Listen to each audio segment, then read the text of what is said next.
Hi hello எல்லாம் எப்படி இருக்கீங்க? இன்றைக்கி அனிஜோஸ் கிச்சனில் என்ன வீடியோ பார்க்க போகிறோன்னு பார்த்துடலாமா? பார்க்கும்பொழுதே தெரிஞ்சிருக்கும் இன்றைக்கி நம்ம என்ன பார்க்க போகிறோம் அப்படின்னு. மட்டன் கிரேவி செய்ய போகிறேன். அதுக்கு என்னென்ன தேவைன்றதை பார்த்துடலாமா? இதுக்கு வந்து பார்த்திங்கன்னா மட்டன் ஒரு 1/2 கிலோ வாங்கிட்டு வந்திருக்கேன் இன்றைக்கி. அது வந்து ரொம்ப வாஷ் பண்ணக்கூடாது, சும்மா ஒரே ஒரு கழுவு தான் கழுவி எடுத்துக்கணும். ஈரல் கொஞ்சம் போட்டு வாங்கிட்டு வந்திருக்கேன். இது வந்து பார்த்திங்கன்னா தேங்காய்லாம் அரைச்சி ஊற்றாமல் அப்படியே கிரேவி பண்ணுறது. நம்ம வீட்டில் பாட்டியம்மா அவங்களோட அம்மா அவங்களாம் பார்த்திங்கன்னா இந்த மாதிரி தான் செய்வாங்க.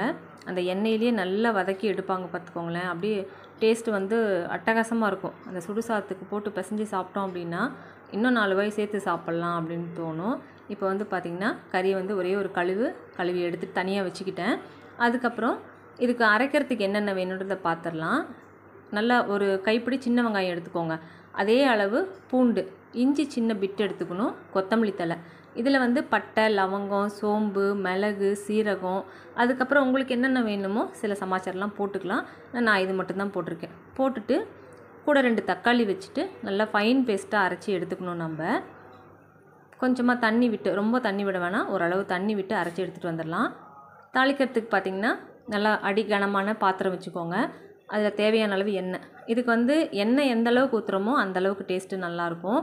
எண்ணெய் கொஞ்சம் ஊற்றிட்டு நம்ம அரைச்சி வச்சோம் இல்லையா, அந்த விழுதை அதில் போட்டுடலாம். கூடவே மஞ்சத்தூள், கருவேப்பிலை, உப்பு, கல்லுப்பு யூஸ் பண்ணுறது ரொம்பவே நல்லது, அது போட்டுக்கலாம். போட்டுட்டு அந்த எண்ணெயிலே நல்லா வதக்கிக்கணும். தண்ணி ஊற்றாமல் வதக்கணும். எண்ணெய் நல்லா சுருண்டு வர அளவுக்கு நீங்கள் என்ன பண்ணணும், அதை வதக்கிக்கிட்டே இருக்கணும். தண்ணி ஊற்ற வேண்டாம். இந்த சமயத்தில் கொத்தமல்லி தூள் 2 ஸ்பூனு, மிளகாத்தூள் 1 ஸ்பூனு. கொத்தமல்லி தூள் வாசனை பிடிக்காதவங்க கொஞ்சம் கம்மியாக போட்டுக்கலாம், மிளகாத்தூள் மட்டும் ஆட் பண்ணிக்கலாம். வேறு ஏதாவது மசாலா போடுறதா இருந்தால் கூட போடலாம், ஆனால் டேஸ்ட் வந்து மாறிடும். இப்போ பார்த்திங்கன்னா நான் தண்ணிலாம் எதுவும் ஊற்றலை, அதில் இருக்கிறதே தான். இப்போ அந்த எண்ணெய்லாம் கசிஞ்சு வந்திருக்கா, இந்தளவுக்கு வர்றப்போ பார்த்திங்கன்னா என்ன சொல்கிறது, அந்த பச்சை வாசனையெல்லாம் போயிருக்குன்னு வச்சுக்கோங்களேன். அதுக்கப்புறம் நம்ம கறி வந்து வாஷ் பண்ணி வச்சுருக்கோம் இல்லையா, அதை எடுத்து இந்த சமயத்தில் ஆட் பண்ணிடலாம். போட்டுட்டு நல்லா கிளறிக்கலாம். ஏற்கனவே நம்ம உப்பு போட்டிருக்கோம் இல்லையா, அப்போது இப்போ தேவையில்லை, நம்ம அப்புறமா கொஞ்சமாக ஆட் பண்ணிக்கலாம். நல்லா என்ன பண்ணணும், அந்த எண்ணெயிலே நல்லா வதக்கிக்கணும். நல்லா அப்படியே திரண்டு வரும். தேங்காய் அரைச்சி ஊற்றணும் அப்படின்னா அது டேஸ்ட் வந்து நல்லா இருக்காது. எப்போவுமே நம்ம வீட்டில் இந்த மாதிரி வதக்கிறது மட்டும்தான். இது கூட பார்த்திங்கன்னா சில பேர் கடலைப்பருப்பு இருக்கு இல்லையா, அதையும் இதிலேயே போட்டுட்டு நல்லா ஃபைன் பேஸ்ட்டாக அரைச்சிப்பாங்க. அது இன்னும் டேஸ்ட்டு நல்லாவே இருக்கும். தேவைப்படுறவங்க அதுவும் கூட கொஞ்சம் போட்டுக்கலாம். கொஞ்சம் நல்லா கிரேவி நல்லாயிருக்கும். அவ்வளோதான். இப்போ வந்து பார்த்திங்கன்னா நல்லா திரண்டு வந்ததுக்கப்புறமா நம்ம மிக்ஸி ஜாரில் அரைச்ச வச்ச தண்ணி இருக்கு இல்லையா, அதை ஊற்றிட்டு தேவையான அளவு, ரொம்ப ஜாஸ்தி வேண்டாம்.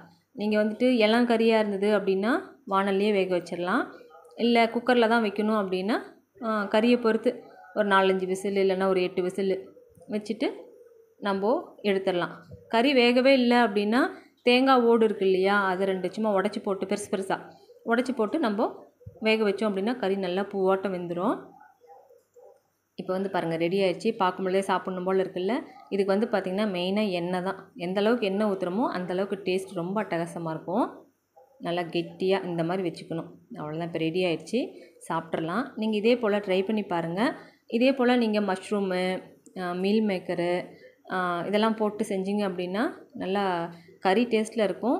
நம்ம சேனலில் நீங்கள் பார்க்கல அப்படின்னா நம்ம சேனலுக்குள்ளே இதே போல் வீடியோஸ் நிறையா இருக்குது. செக் பண்ணி பார்த்துட்டு நீங்களும் ட்ரை பண்ணுங்கள். எப்படி இருக்குன்னு எனக்கு சொல்லுங்கள். இதே போல் இன்னொரு வீடியோவில் பார்க்கலாம்.